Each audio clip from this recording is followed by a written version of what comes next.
আজকের এই ঐতিহাসিক দিনে ঐতিহাসিক একটি আলোচনা সভা কপিলমুনি মহাবিদ্যালয় কেন্দ্রিক প্রাক্তন ছাত্রছাত্রীদের পক্ষ থেকে এই যে মিলন মেলা, এই মিলন মেলার প্রাক্তন ছাত্র আমার স্নেহাস্পদ নজরুল ইসলাম সভাপতিত্ব করছেন। এখানে আমাদের রাজনৈতিক অভিভাবক দক্ষিণ পশ্চিম অঞ্চলের, যার প্রতি আমাদের শ্রদ্ধাবাদীর কোনো শেষ নাই, যার রাজনৈতিক অভিজ্ঞতা এবং রাজনৈতিক পদক্ষেপ আমাদের জন্য দৃষ্টান্ত, আমাদের জন্য শিক্ষণীয়। আমি অনুরোধ করেছিলাম মাননীয় ভূমিমন্ত্রী মহোদয়কে যে আমরা আপনার অনুসারী, আপনি বঙ্গবন্ধুর অনুসারী, আমরাও বঙ্গবন্ধুর অনুসারী, তারপরও স্থানীয়ভাবে রাজনীতিকে একটি প্রাতিষ্ঠানিক রূপ দেওয়ার জন্যে বাবু নারায়ণচন্দ্র চন্দ্রের কোনো বিকল্প নেই। তাকে কপিলমুনির এই মাটিতে আনার জন্যে তিনি নির্বাচিত এবং ভূমিমন্ত্রী পদ পাওয়ার পর আমাদের ইচ্ছা তিনি বাস্তবায়ন করেছেন। আজ তিনি এখানে উদ্বোধক হিসাবে আজকের এই মঞ্চে তিনি অধিষ্ঠিত। আমরা তার প্রতি কপিলমুনিবাসীর পক্ষ থেকে শুধু নয়, পাইকগাছা কয়রাবাসীর পক্ষ থেকে অভূতপূর্ব কৃতজ্ঞতা জানাই আমাদের এই প্রিয় নেতার প্রতি। এখানে বক্তব্য রেখেছেন আমাদের কৃতি সন্তান, হরিডালি ইউনিয়নের কৃতি সন্তান, যিনি অত্যন্ত দক্ষতার সাথে সারা বাংলাদেশেই তার দক্ষতার পরিচয় দিয়ে যাচ্ছেন।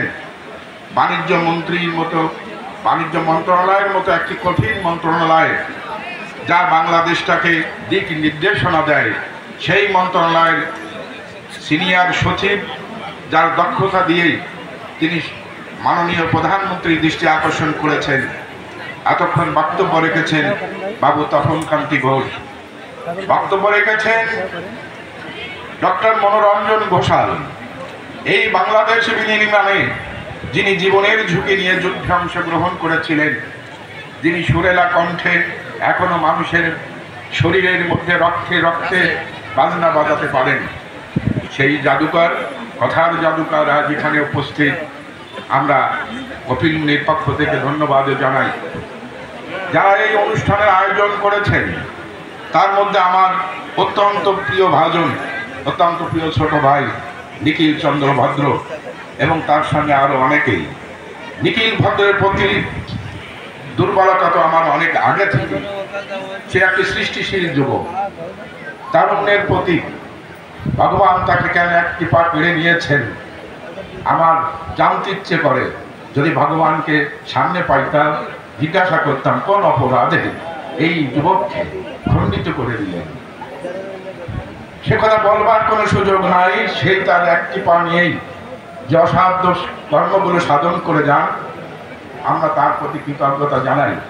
আমি যেহেতু এই কলেজের প্রাক্তন ছাত্র, এই আমার নিজের জন্মভূমি ইউনিয়ন, এখানে বক্তব্য দিতে গেলে সংক্ষিপ্ত করবার কোনো সুযোগ থাকে না। তিনটি পর্বে এখানে আমার বক্তব্য আসে। প্রথমত আজকে নববর্ষের একটি বক্তব্য থাকে, দ্বিতীয়ত আমি এই কলেজের ছাত্র হিসাবে আমার একটা বক্তব্য থাকে, তৃতীয়ত আমি অত্র আসনের নির্বাচিত সংসদ সদস্য, সেই হিসাবে আমার একটা বক্তব্য থাকে। এই তিনটি বিষয়ের উপরে যদি আমাকে বক্তব্য দিতে হয়, ঘণ্টাধিক কাল লেগে যাবে, সময়টা পাবলিক করবে না। আমার যিনি উদ্বোধক, আজকের যিনি আমাদের সকলের আকর্ষণীয় ব্যক্তিত্ব, তার কাছ থেকে যদি আমরা মূল্যবান কথা শুনতে চাই, তাহলে আমাকে বক্তব্য সংক্ষিপ্ত করা ছাড়া এর কোনো বিকল্প নেই।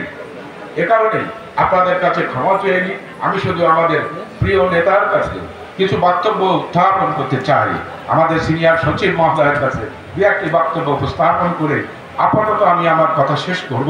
স্মৃতিচারণ যা আমার আছে সেটা আমার থাকুক, পরবর্তীতে কোনো সুযোগে আমি আমার বেদনা বিধুর স্মৃতি, এই কপিলমুনি কলেজ আমার বেদনা বিধুর স্মৃতি অনেক জড়িত, তো সে কথা আজ থাক। আমি আমার প্রিয় নেতা বাংলাদেশ গণপ্রজাতন্ত্রী বাংলাদেশ সরকারের অত্যন্ত একটি গুরুত্বপূর্ণ মন্ত্রণালয়ের পূর্ণমন্ত্রী বাবু নারায়ণচন্দ্র মহাশয়ের কাছে কৃতজ্ঞতা জানাতে চাই দুই একটি কথায়। আমি নির্বাচিত হওয়ার পর সংসদ সদস্য হিসাবে শপথ গ্রহণের পর প্রথম 3টি ডিও লেটার তৈরি করেছিলাম।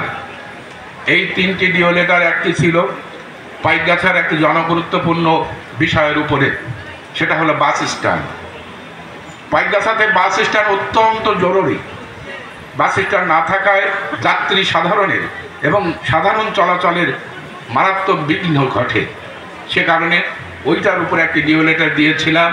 একটি ডিও লেটার দিয়েছিলাম কপিলমুনি হরিরালি ইউনিয়নবাসীর বহুদিনের কাঙ্ক্ষিত একটি প্রত্যাশা, সেই প্রত্যাশা পূরণের লক্ষ্যে, সেটা ছিল নাসিরপুর খাল এটা অবমুক্ত করা। একটি ডিও লেটার দিয়েছিলাম। আর একটা ডিও লেটার দিয়েছিলাম যে বিনোদ বিহার আমাদের স্বর্গীয় রায় সাহেব বিনোদ বিহারী সাধু মহোদয় আমাদের জন্য যে অপূর্ব সুযোগ সৃষ্টি করে রেখে গিয়েছেন, যে হালাল রুজির মধ্য দিয়ে অত্র এলাকার হাজার হাজার যুবক, হাজার হাজার ব্যবসায়ী জীবন জীবিকা নির্বাহ করতে পারে, সকাল থেকে রাত দুপুর পর্যন্ত কর্মব্যস্ততার মধ্যে থাকে, সেই কপিলমুনি বিনোদগঞ্জ তথাকথিত আমাদের পূর্বের নাম বিনোদগঞ্জ বাজার। এই বাজার তিনি যখন প্রতিষ্ঠা করেছিলেন তখন লোকসংখ্যা ছিল অতীব অল্প। সেই সময় যতখানি জায়গা প্রয়োজন তার তুলনায় অনেক বেশি জায়গা তিনি বরাদ্দ করেছিলেন ভবিষ্যতের কথা ভেবে।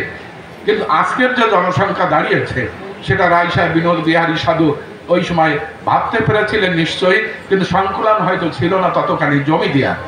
যদি থাকতেন তাহলে হয়তো ওই সময় তিনি দিয়ে দিতেন। তার দানকৃত সম্পত্তি অনেক বেদখল হয়ে আছে। আমি বেদখলকৃত সম্পত্তি উদ্ধারের জন্য আজকের দাবি করছি না, আমাদের এখানকার তরুণ সম্প্রদায়ের মধ্য থেকে সেই দাবি ইতিমধ্যেই বাস্তবায়ন করবার জন্য তারা প্রচেষ্টা করছে। রেজাউল করিম খোকন প্রভাষক, মুজিবুর রহমান সহ অনেকেই। সে বিষয়ে আমি পরে বলতে চাই। এখন যেটা মাননীয় মন্ত্রী মহোদয়ের দৃষ্টি আকর্ষণ করছি, ডিও লেটারটা দিয়েছিলাম 3টের মধ্যে 2টো আমি বলেছি। আর একটা ছিল যে বিনোদগঞ্জ বাজার একটা পাইকারি বাজার হিসাবে সারা দেশে খ্যাত। এই বাজারে ব্যবসায়ীদের বসার জায়গা নাই। যে চান্দিনা ভিটার উপরে টিনের শেডের মধ্যে ব্যবসায়ীরা ব্যবসা করেন, এইখানে জায়গা সম্প্রসারণের 1 ইঞ্চি জায়গা বর্ধিত করবার কোনো সুযোগ নেই। ঊর্ধ্বমুখী সম্প্রসারণ ছাড়া এর কোনো বিকল্প নেই। এই ঊর্ধ্বমুখী সম্প্রসারণ করবার চেষ্টা আমি যখন ইউনিয়ন পরিষদ চেয়ারম্যান ছিলাম করেছি, পারি নাই। যখন উপজেলা চেয়ারম্যান ছিলাম চেষ্টা করেছি, পারি নাই। এবার যখন সংসদ সদস্য নির্বাচিত হলাম সেই সময় আবারও উদ্যোগ নিয়েছি। আমি দাদার কাছে আমি ডিও লেটার দিয়েছিলাম যে আমার ব্যবসায়ীদের মারাত্মকভাবে সংখ্যা বৃদ্ধি পাওয়ার কারণে তাদের জায়গা দেওয়ার জন্যে আমার ঊর্ধ্বমুখী সম্প্রসারণ ছাড়া আর কোনো বিকল্প নাই। আপনি আমার এই আইনগত বাধ্যবাধকতাটা মুক্ত করে দিন। এই 3টি ডিও লেটারের মধ্যে আমি সর্বশেষ ডিও লেটারের জবাব ওনার কাছ থেকে পেয়েছি। উনি নির্দেশ দিয়েছেন যে এই টিনের শেড, চান্দিয়ানা ভিটার টিনের শেডের যে আইনগত বাধা, উনি সেই বাধা মুক্ত করে দিয়েছেন এবং ওখানে ঊর্ধ্বমুখী সম্প্রসারণের আর কোনো বাধা নাই।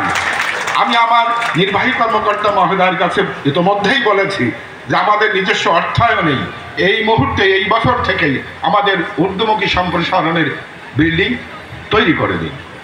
একটি বিষয় আমি ওনার কাছ থেকে সুন্দর সমাধান পেয়েছি।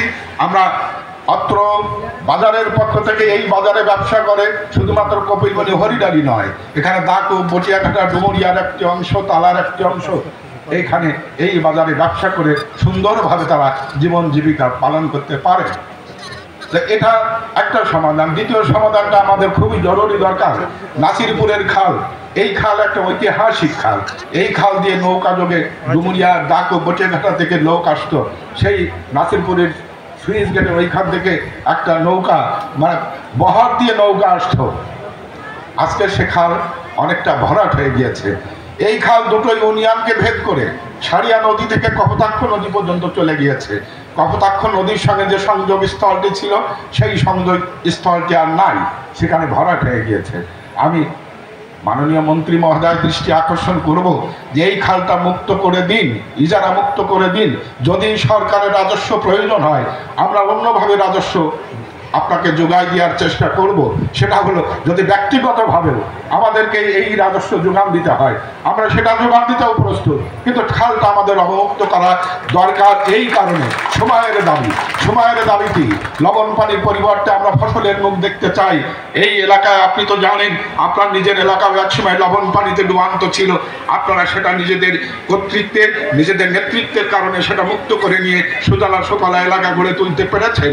আমরা এখনো পর্যন্ত সেটা পারি নাই, আমরা পারবার জন্য আপ্রাণ চেষ্টা করছি।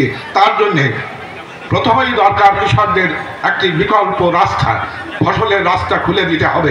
আর ফসলের রাস্তা খুলে দেওয়ার জন্য এই দুই ইউনিয়নের পাশে ঘন জনবসতিপূর্ণ এলাকা গড়ে উঠেছে। সেই ঘন জনবসতি এলাকার কৃষকদের কাছে মিষ্টি পানির রিজার্ভেশন, যাতে মিষ্টি পানি সারা বছর ধরে থাকতে পারে, তার সেই রিজার্ভেশনটা তৈরি করবার জন্য এই খাল যেমন খনন করা প্রয়োজন, তেমনি এই খাল বহুবিধ ব্যবহারের মধ্যে নয়, শুধুমাত্র ফসলের ব্যবহারের মধ্যেই এই খালটা নিবদ্ধ করা প্রয়োজন। আর সেই কারণেই আপনার কাছে আমি ডিও লেটার দিয়েছি। সেই ডিও লেটার এখনো পর্যন্ত রাস্তার মধ্যে আছে, এখান থেকে রিপোর্ট হয়ে আপনার মন্ত্রণালয় অভিমুখে সেটা গমনের অপেক্ষায় আছে। আপনি অনুগ্রহ করে যদি আইনগত কোনো সমস্যা না থাকে আজকে আমাদের একটু বলে গেলে শান্তি পাবো। আর যদি আইনগত সমস্যা থাকে তাহলে সেটা যেভাবে পারেন আমাদের অবমুক্তির আশ্বাসটা দিলেই আমরা খুশি হব। এই খাল আর খনন করবার ব্যবস্থাটা করে দিবেন, কারণ খাল হরিডালি কপিলমুনি দুটি ইউনিয়নের জল নিষ্কাশনের একটি মাত্র অন্যতম পথ। দুই মুখে দুটি সুইচ গেট থাকলে এখানে জলবদ্ধতার সম্ভাবনা অনেক অংশে কমে যাবে। আইলা যখন হয়েছিল, হরিডালি ইউনিয়নে কোনো বাঁধ না থাকার কারণে, অবদার বাঁধ না থাকার কারণে আইলা পরবর্তীতে যখন ওই এলাকা পরিদর্শনে গিয়েছিলাম, এত বেশি লবণাক্ত পানি সেখানে ঢুকেছিল, সেখানকার গাছপালা বাগান সব নষ্ট হয়ে ঘাসগুলো পচে দুর্গন্ধ হয়ে গিয়েছিল। আমি পানি মন্ত্রণালয় এবং সেখানে যেয়ে তাদের সঙ্গে কথা বলার পর যে আমার একটা ইউনিয়নে কোনো অবদা নাই, আমাকে অবিলম্বে সেখানে অবদার ব্যবস্থা করুন, যে কোনো সময় জলোচ্ছ্বাস হতে পারে। ওনারা অবদার কাজ শুরু করেছেন, কপোতাক্ষ নদী খননের মধ্য দিয়েই অবদার বাঁধের কাজ শুরু করেছেন। সেখানে সুইচ গেট দরকার। যা হোক, এ বিষয়টি আমি আর লম্বা করতে চাই না, সংক্ষিপ্ত শুধু আপনার কাছে নাসিরপুরের খাল অবমুক্ত চাই। এই দ্বিতীয়ত, যে খালটা আপনি খননের ব্যবস্থা করবেন, শুধুমাত্র এই খালই নয়, প্রত্যেক ইউনিয়নে আমাদের গুরুত্বপূর্ণ দুটো তিনটে করে খাল এই অর্থ বছরেই আমাদের শুরু করা দরকার। আগামীতে আমরা সিদ্ধান্ত নিয়েছি, আপনি সেই সিদ্ধান্তের সাথে অনুগ্রহপূর্বক একমত হবেন বলে মনে করি। সেই সিদ্ধান্ত হলো যে আমরা লবণ পানিকে 100% না বলে দিতে চাই, একেবারে 100 বার। এবার প্রস্তুতি নিতে আমরা ওয়ার্নিং দিয়েছি যে আপনার প্রস্তুতি গ্রহণ করুন। বিকল্পভাবে মিষ্টি পানিতে মাছ চাষ, মিষ্টি পানিতে ফসল, বহুমুখী ফসল। আপনি শুনে আশ্চর্য হবেন, গতকাল আমি কয়রা এলাকা থেকে ঘুরে এসেছি, সেখানকার ব্যবসায়ীদের কাছ থেকে, প্রশাসনিক কর্মকর্তাদের কাছ থেকে যে আশ্বাস পেয়েছি, আমি অত্যন্ত আশাবাদী হয়েছি। এই পর্যন্ত এবারের তরমুজের মৌসুম অত্যন্ত সুন্দর একটা মৌসুম পার হচ্ছে। এ পর্যন্ত যা বেচা কেনা হয়েছে শুধুমাত্র কয়রা পাইকাসা বাদে 9 কোটি টাকা তরমুজ বিক্রির অর্থ আমরা প্রাপ্ত হয়েছি, আমাদের এলাকা প্রাপ্ত হয়েছে, কৃষকরা প্রাপ্ত হয়েছে। এটা একটি নতুন সম্ভাবনার দিক উন্মোচিত হতে যাচ্ছে। আমরা এটাকে কোনো প্রকার যাতে প্রতিরোধ না হয়, আরও বৃদ্ধি পায়। যে সমস্ত এলাকাগুলো লবণ পানিতে এখনো ডুবে আছে, সেই সমস্ত এলাকাগুলো যদি এইরকমভাবে ফসলে পরিণত হয়, তাহলে দেখা যাবে যে আমাদের খাদ্য স্বয়ংসম্পূর্ণ এবং এলাকার কোনো মানুষ আর বাইরে কিষেন দিতে যাবে না, কোনো মানুষ বাইরে আর ইট কাটার জন্য যাবে না, কোনো মানুষ আর শ্রমিকের ওই কলকারখানা শ্রমিকের গার্মেন্টস শ্রমিক হিসাবে এই এলাকা থেকে স্ত্রী পুত্র নিয়ে গার্মেন্টসে যাবে না। এই এলাকায় ব্যাপকভাবে কৃষি সম্প্রসারণ হলে আবার সেই পৈতৃক পেশা, কৃষি পেশায় মানুষ ফিরে আসতে পারবে। এটা মাননীয় ভূমিমন্ত্রী মহোদয়ের কাছে আমাদের বিনয়ের সঙ্গে নিবেদন, আমাদের প্রয়োজনীয় কথা। এটা আমার মনে হয় যে এই মুহূর্তে পাইকাসা কয়রার একটা মাত্র যদি দাবি উত্থাপন করা যায়, সেই দাবিটা হলো যে আমাদের পৈতৃক পেশায় এই এলাকার কৃষকদের আবার সেই কৃষিকাজের পেশায় ফিরিয়ে নিয়ে আসার ব্যবস্থা করে দিন। আমরা তাদেরকে আমাদের এলাকায় ফিরিয়ে আনতে চাই। তো আমি আমার কথা পরবর্তীতে আরও বলা যাবে। এখানে আমাদের সিনিয়র সচিব মহোদয় একটি মহতি উদ্যোগ নিয়েছিলেন। উনি হয়তো নিজের কথা নিজে পরিচয় মানে প্রচার করতে পারেন না। কপিলমুনি বিনোদগঞ্জ এটা পৌরসভা ঘোষণার অপেক্ষায় আছে। এই পৌরসভার 100% কৃতিত্বে দাবিদার বাবু তপন কান্তি ঘোষ। আমি কিছুই না, উনিই সব করেছেন এবং আমি শুধু ওনাকে প্রেরণা দেওয়ার জন্যে, ওনার অসমাপ্ত কাজের সহযোগিতা করবার জন্যে আমি নির্বাচিত হয়ে আছি। আমাকে উনি যেভাবে কাজে লাগাতে পারেন কাজে লাগাতে চেষ্টা করুন। আমাকে কাজ দিন, পৌরসভা বাস্তবায়ন করে দিন, ঘোষণা করে দিন। হাসপাতাল আপনি করেছেন, পূর্ণাঙ্গ পুনর হাসপাতাল স্থাপন করেছেন শেখ ইউসুফ হারুন সাহেব এবং আপনি তপন কান্তি ঘোষ। আপনারা হাসপাতালের পুনরূপ দিয়েছেন। ভারতচন্দ্র হাসপাতাল যে নাম হারিয়ে গিয়েছিল কালের গর্ভে, সেই নামকে আবার কালের গর্ভ থেকে টেনে এনে আবার নেম প্লেটে বসিয়ে দিয়েছেন যে কপিলমুনি 10 শয্যা হাসপাতাল আর নাই, সেখানে আছে ভরতচন্দ্র হাসপাতাল 20 শয্যা বিশিষ্ট। আপনি সেটা উদ্বোধন করবার ব্যবস্থা করেন এবং সেই উদ্বোধন অনুষ্ঠানে আমাদের স্বাস্থ্যমন্ত্রী হোক আর আমাদের মাননীয় ভূমিমন্ত্রী মহোদয় যদি আবারও আমরা একবার সময় আমাদের দিতে পারেন তাহলে কৃতার্থ হব। হাসপাতাল উদ্বোধন করে দিন এবং এই পৌরসভা হাসপাতাল উদ্বোধনের অপেক্ষায়, ঘোষণার অপেক্ষায় আপনারা সেটা ঘোষণা করবেন। আর একটি অসমাপ্ত কাজ বাবু তপন কান্তি ঘোষের আছে, সেটা হলো মুক্তিযোদ্ধা জাদুঘর। আপনি শুরু করেছিলেন, থেমে গিয়েছিলেন। কপিলমুনির মানুষ আপনাকে সহযোগিতা করে নাই। আমি তখন নির্বাচিত হই নাই, আমার কর্তৃত্ব তখন খাটো করা হয়েছিল। আজ আমি নির্বাচিত এমপি, আপনার পাশে আছি। কিসের ভাই আপনার? আসুন, যে উদ্যোগ নিয়েছিলেন উদ্যোগ বাস্তবায়ন করুন। কে দেবে? জমি দেবে নাকি? আমরা জমি তো কারোর ব্যক্তিগত নয়। টাকায় যেমন লেখা থাকে চাই মাত্র বায়ককে দিতে বাধ্য থাকিব, তেমনি জমি হলো সরকারের। সরকারের যখন প্রয়োজন সরকার সে জমি নিয়ে নেবে। কার জমি কি জমি এটা দেখার দায়িত্ব সরকারের না। সরকারের প্রয়োজন সরকার নিয়ে নেবে, এটাই বাস্তব। অতএব বাবু তপন কান্তি ঘোষের কাছে নিবেদন, যা শুরু করেছিলেন শেষ করুন। আসি আপনার সাথে, থাকবো আপনার সাথে, ভালো কাজের সাথে। আমাদের অকুণ্ঠ সমর্থন, সশরীরে উপস্থিতি, নৈতিক সমর্থনের বিষয় আমরা আপনার প্রতি কার্পণ্য করব না। তো আমি যেহেতু লাঞ্চের সময়, দুপুরে খাওয়ার সময় আবার আপনাদের সাথে কথা বলবার সুযোগ সৃষ্টি করে যদি দেয় নিখিল বাবু, তাহলে চেষ্টা করবো আবার কথা বলার। আমারও অন্যতর প্রোগ্রাম আছে আরও বেশি, সে কারণে আজকে এখানে দাদা এসেছেন বিধায় আমাকেও আসতে হয়েছে এবং থাকতে হয়েছে, যেহেতু এটা আমার নিজের ইউনিয়ন, নিজের কলেজ। এই কলেজের যে দাবি দাবার বিষয় আছে, দাবি আমার কাছে করা প্রয়োজন মনে করি না। কলেজের কিছু অত্যন্ত স্পর্শকাতর স্মৃতি আমাকে তাড়িত করে, আমাকে থামিয়ে দিয়েছিল। এই কলেজের স্থানীয় নোংরা রাজনীতি, যে রাজনীতির ঊর্ধ্বে উঠতে এখানকার মানুষরা পারে নাই। 4 দলীয় ঐক্যজোটের সময় আমরা নির্যাতিত যখন ছিলাম, আমার কলিজার টুকরার সন্তান সম ভাইভূত তুষার কান্তি ঘোষ তার বেদনার কথা বলে গিয়েছে। আমি সেটা আর বলতে চাই না, বলবার সুযোগ আছে তখন বলা যাবে। তো কলেজ আমাদের কাছ থেকে নিতে পারে নাই, আমরা দিতে চাই। এখন দেওয়ার সময় হয়েছে। যা চাই আপ্রাণ চেষ্টা করবো এখানকার সমস্ত কুসংস্কার, সমস্ত সংকীর্ণতাকে ভেঙে ছুড়ে দিয়ে এই কলেজকে দৃষ্টিনন্দন একটি কলেজ, এই কলেজকে এক সরকারিকরণের জন্য, সরকারি একটি কলেজে পরিণত করবার জন্য যারা